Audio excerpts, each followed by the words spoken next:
Okay, this is something I've been asked about probably,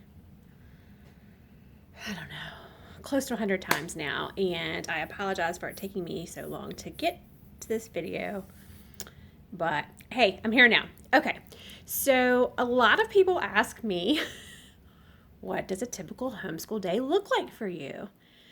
That is not as easy to answer as it may sound. I want you to keep in mind that we've been doing this for 9 years. And so, what our day looks like now with a 17, 14, and almost 10-year-old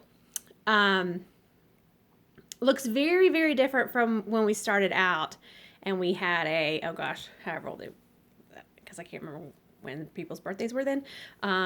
We had a fourth grader, a kindergartner that immediately got bumped up to first grade, and a toddler, okay, when we started. So this video is going to tell you what our day looks like now, because I don't want it to go too long, and then I'll probably do a separate one for you, what it looked like when we first started, especially integrating that third child. Woo, that was a doozy. Okay, sorry, hair in my mouth. Okay. So now, in some ways, our homeschool day is both easier and harder. Our 17-year-old, she's getting ready to graduate. She has a job, and so she actually spends most of her days at work. Also, pre-corona, she also had an internship, so she was gone even more then.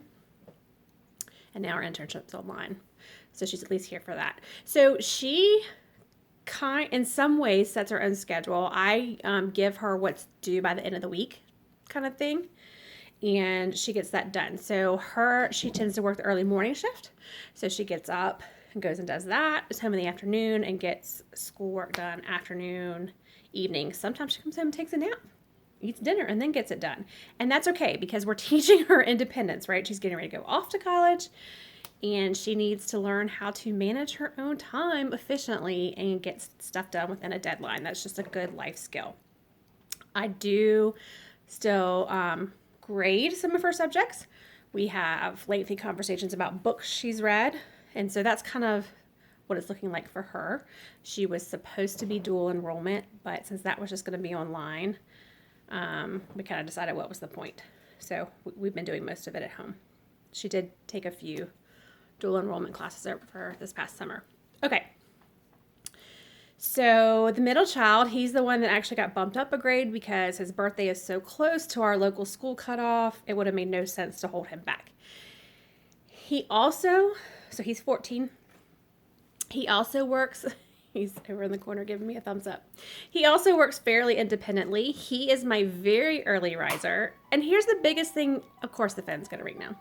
Sorry about that. Here's the biggest thing you will learn when you become comfortable homeschooling is it's a great way to go with each child's unique differences and needs, okay? So he's our very early riser. Very early riser. And a lot of times, as long as I have remembered to lay his work out, not lay it out for him, he goes and gets his own stuff, but as long as I've given him a plan of what's due that day, and I will admit I sometimes forget to do that, he gets up way early and often has his schoolwork done before I even get out of bed.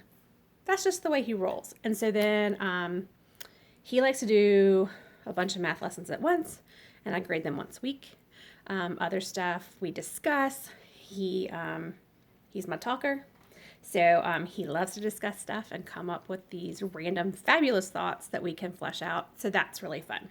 So that's what a normal day looks like for him. Unless he has Boy Scout activities or something like that. In the past, and we're hoping that this will happen again, pre-corona, it was great to incorporate Boy Scout activities into our academic learning. Okay, so then the youngest. She's a completely different learner from the other two. Completely. And if she is not in the mood to learn, you're going to be wasting your time. Now, we do set expectations. We don't let her just run willy-nilly because that's not teaching a good life skill either. But some days she just does math because that's what she can handle. But what she doesn't realize is she's learning from the rest of us throughout the day. We're sneaking info in on her. So it may be a YouTube video we get her to watch, or an animal show. She wants to be a veterinarian. She's very much into animals. And so that kind of stuff we can get on her. She also doesn't realize how much she loves history.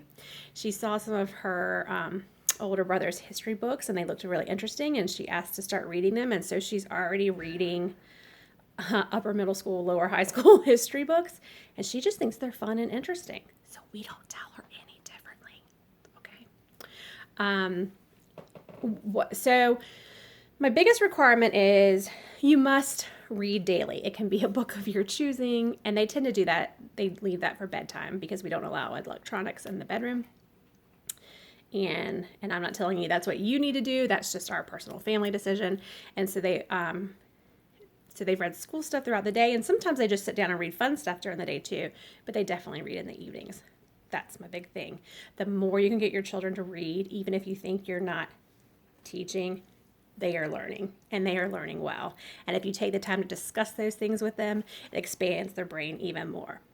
So I hope that answers the questions I've gotten about what a homeschool day looks like for us at this point in our lives. And I will do another video for you explaining what it looked like in the beginning, because